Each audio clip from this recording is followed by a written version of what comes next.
believe I'm ready. All right. Two guys at a tiny desk, moving from believing to knowing. Hi, I'm Aaron. My pronouns are they, their, and them. And I'm Joel. My pronouns are he, him, and his. Welcome to Two Guys at a Tiny Desk, a bi-weekly theological podcast where we expose the elephant in the room and ask the challenging questions that haunt humanity. You are invited to join us on a journey of self-discovery and transformation.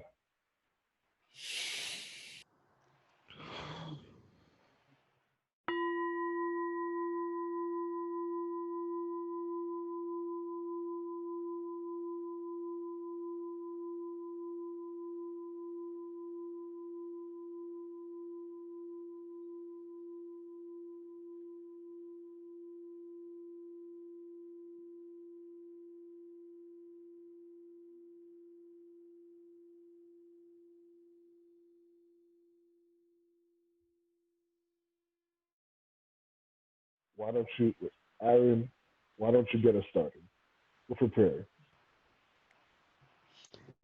O thou from whom the breath of life comes, whom fills all realms of sound, light, and vibration, may your light be experienced in this space and push us beyond the threshold.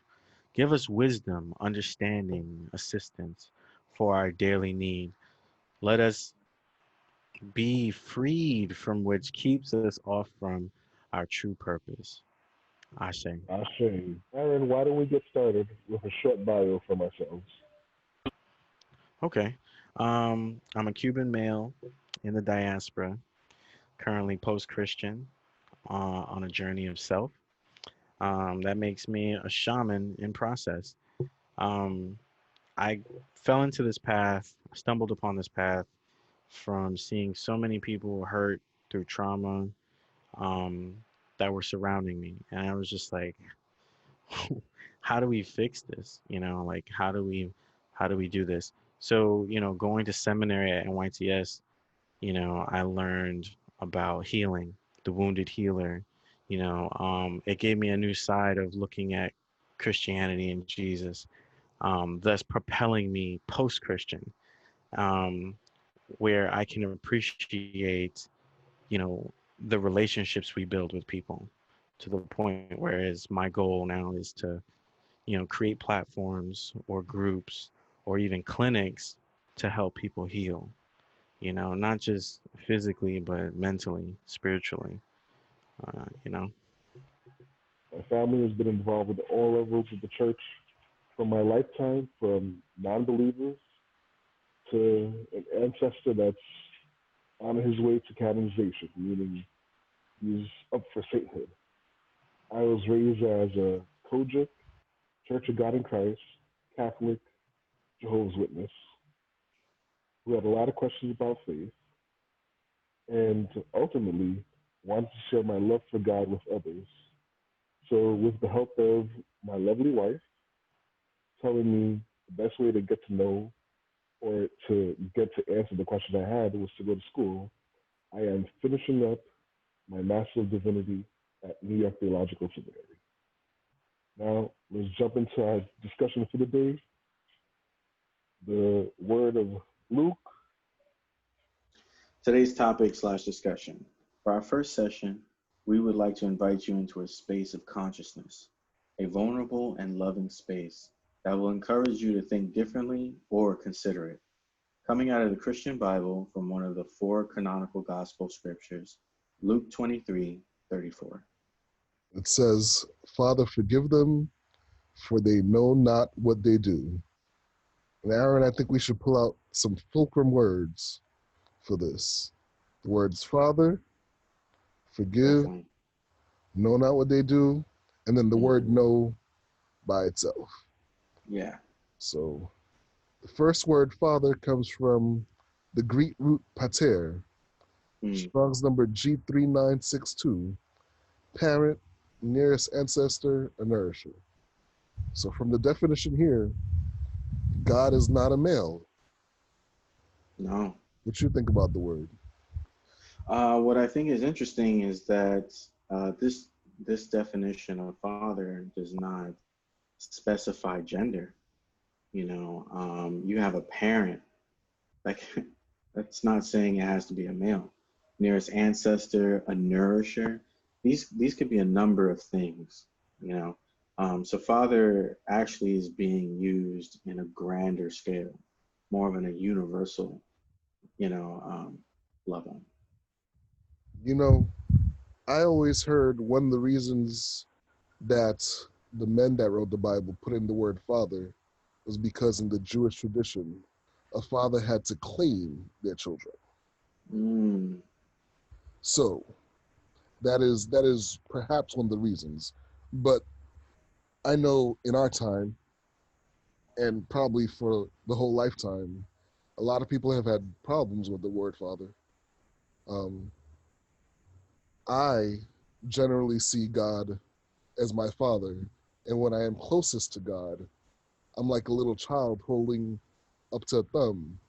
uh, But I said that, and it's a lie because whenever I've seen God or myself in that position, God has never been a male. It's just like this awesome, huge figure. mm. So I think maybe I just been drinking the Kool Aid when I say that. Yeah. Anything Okay. else?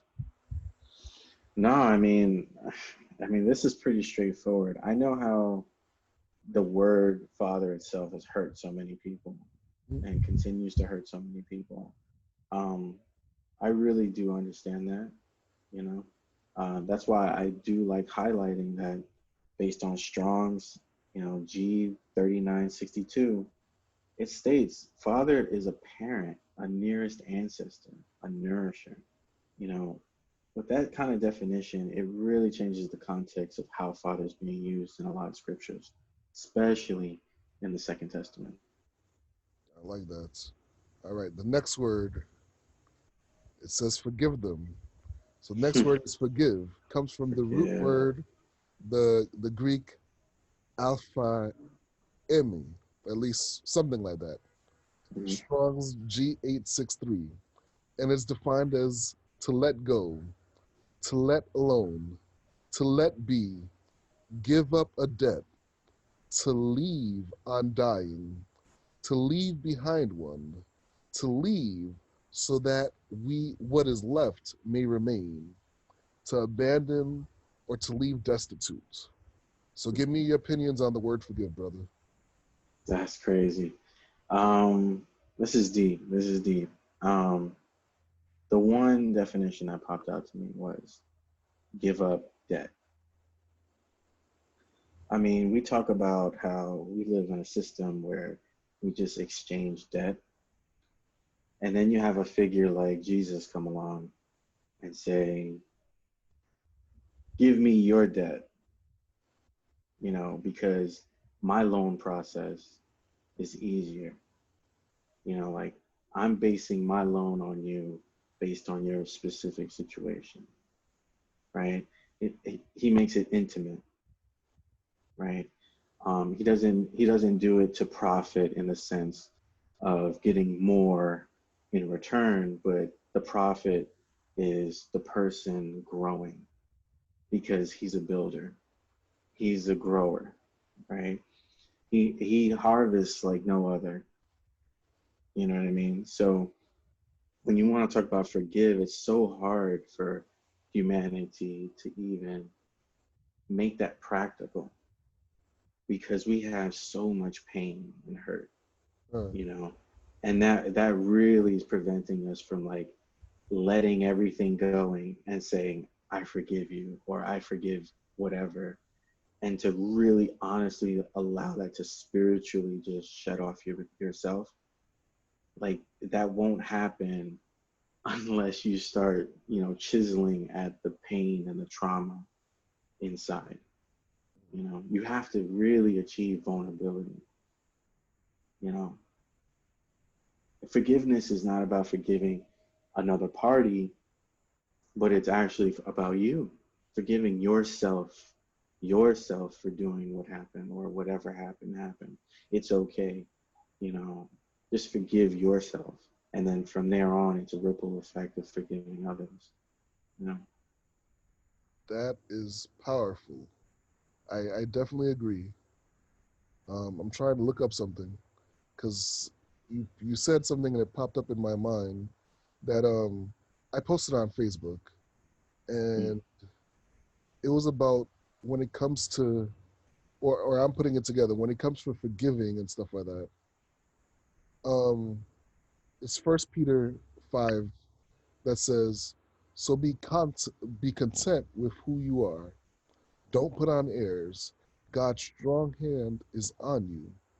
He'll promote you at the right time. Live carefree before God. He is most careful with you." So this may not tie for a lot of people, but thinking mm, about being able to forgive myself, a mm, lot of the things I hold on to like buried deep underground is because I tried to do stuff myself and I put mm. myself in situations that I should never have been in. Um, Right. and that whole idea of being able to trust somebody to have you, and you went biblical talking about Jesus said my loan is lighter, my loan is better for you, but I think this could be used in so many different ways that are not highlighted, or I've never heard highlighted at church. Let me say it like that. So that's why I took a pause to go there, because Mm, the self is a big issue with forgiveness. definitely. Now, to transition to the next, in the Greek, it's ou eodu. Know not what they do. Strong's G3756 and G1492. And the definition there, the absolute negative, perceived by any of the senses, to inspect, examine, to experience, to have regard for someone or cherish someone. That is what that whole sentence know not what they do means. Mm. That's not what I expected. No, not at all. Not at all. Yeah. I mean, that phrase is just loaded, loaded. Look, you want to talk about know not what they do. Okay, experience. How can you be mad at someone for not experiencing what you experienced, Mm. right? So it's like we there's no way that we can hold up people to this high regard that we like to, because we're all human. We're all just pretty much on the same level or same kind of paths. No one's so much ahead. You know, perceived. I mean, absolute negative. What does that mean, right? To examine, but regard for someone to cherish. That's hard. That's saying that the majority doesn't know how to do that. Yeah. You know what popped in my mind? It's very stupid, but it's a metaphor. It's like me being upset with somebody for them not liking or not tasting a freshly made chocolate chip cookie, warm Hmm. chocolate chip cookie, Right, right, and right. them not understanding. You can't be upset with somebody with not understanding. And No, you can't. this text obviously is one of the things Jesus is saying during the crucifixion, Mm, but it's so vast and deep. We hmm. don't go there with it. So that not being able to perceive by any of our senses, and not seeing, taste, smelling, like we really need to go deeper into this later on. Maybe Mm, that's where I'm yeah, going. yeah. Um, and the next word is no. Strong G1492. The Mm, root word is I do. I said it better last time. So this is the one again, to have regard for one, to cherish, to pay attention to understand the essence of something, how it works and how it is created. Mm. Mm. This is such an interesting word. You have no idea. Tell me what you know, brother. Oh my gosh. Right. So, for example, you like to make jerk chicken, correct? Yes. All right, cool. You have your own kind of recipe, right? Yeah. All right. I don't know that recipe. I don't think most people know your recipe, right? But you know that recipe, Yes. right? You know that recipe because you created that recipe. That's true.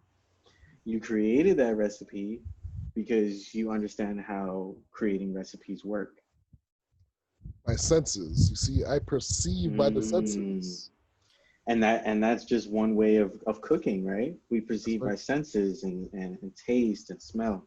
But to know how things work is to also be able to recreate it. So that's part of knowing the essence of something, right? So forgive them for they do not know.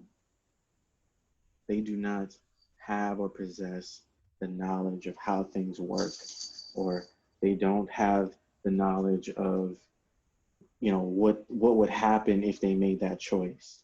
You know, no one would have known that, right? So you have to be able to then now slide into their experience and try to imagine what that really looks like. Literally trying to walk in someone's shoes. How often do we actually do that? Instead we pass by people already profiling and judging and determining, whether we should be near them, talk to them, befriend them, ignore them, lie to them, all these things.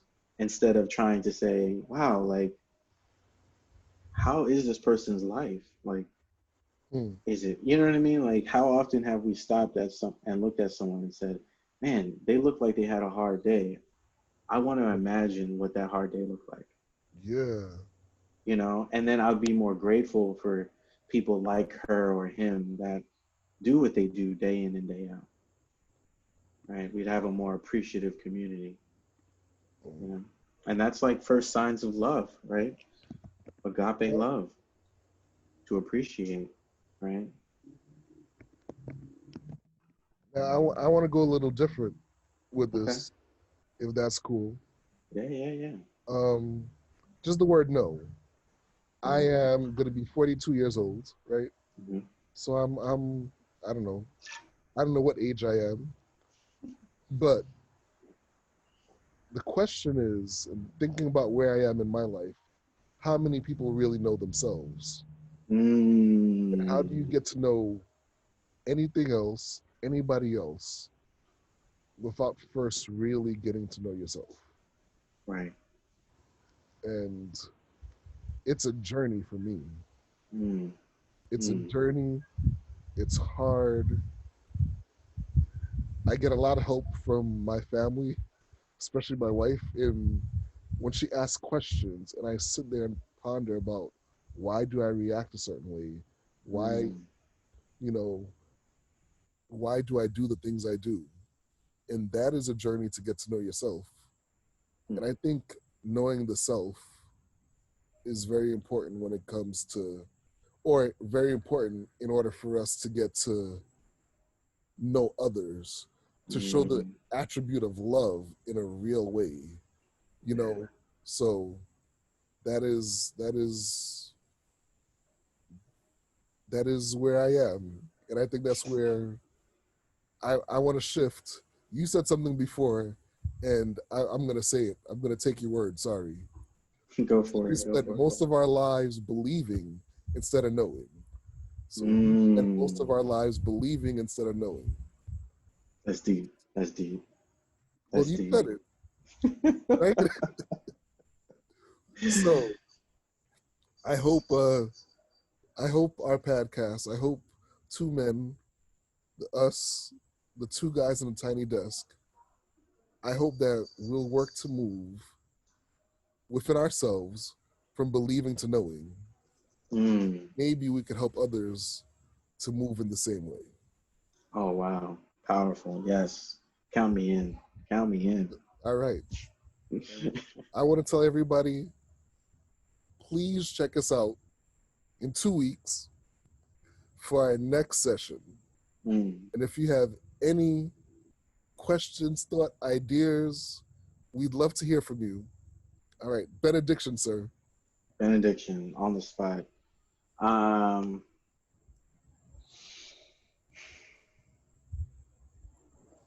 The universe is in you, and you are the universe. Do all things incredible, impossible, and magnificent, and be you.